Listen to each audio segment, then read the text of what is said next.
Hello दोस्तों, आप सभी लोग का हमारे YouTube चैनल श्री दर्शन पर एक बार फिर से स्वागत और अभिनंदन है। आज मैं आपको शारदीय नवरात्र की चौथा दिन माँ कुष्मांडा की कथा का वर्णन करने जा रही हूँ। आइए जानते हैं, कथा इस प्रकार है। शारदीय नवरात्र के चौथे दिन माँ कुष्मांडा की पूजा की जाती है।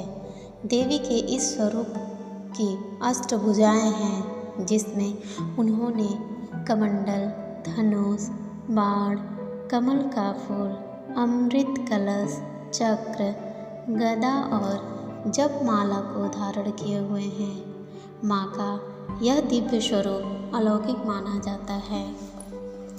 वहीं माँ कुष्मांडा शेर पर सवार होती हैं और नवरात्र के चौथे दिन माँ की पूजा अर्चना करने से भक्तों की मान सम्मान में वृद्धि होती है व उनकी आर्थिक स्थिति मजबूत होती है।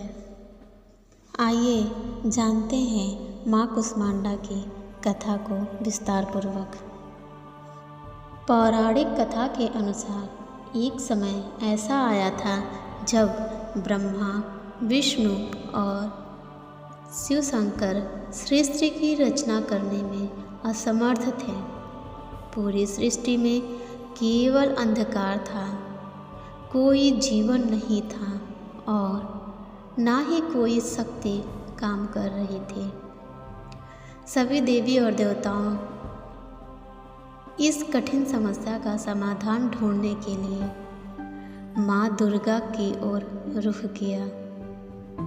तब माँ दुर्गा ने अपने कुष्मांडा रूप में ब्रह्मा, विष्णु और महेश के सामने प्रकट हुई और सृष्टि का निर्माण किया। कुष्मांडा शब्द का अर्थ होता है कुस्म यानी तरंग और आंडा यानी अंडा, अर्थात वह देवी जो ब्रह्मांड के अंडे के रूप में प्रकट होकर सृष्टि की रचना करती हैं। माँ कुष्मांडा ने अपनी शक्ति से इस ब्रह्मांड का निर्माण किया।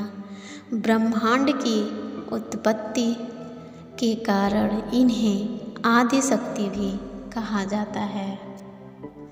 माँ कुष्मांडा की पूजा करते समय उनके मंत्रों का जाप करना चाहिए।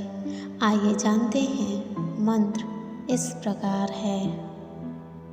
ओम कुष्मांडायै नमः। दूसरा मंत्र इस प्रकार है।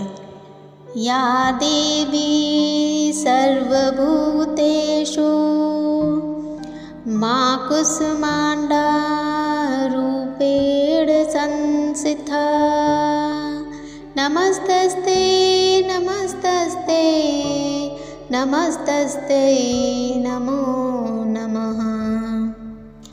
पूजा अर्चना करते समय इन मंत्रों के साथ करें, फल की प्राप्ति होगी, मनोरथ पूर्ण होंगे, सुख समृद्धि और शांति होगा घर में। माँ कुष्मांडा को मालपुओं का भोग बेहद प्रिय है। पूजा के बाद मालपुए का भोग लगाया जाता है।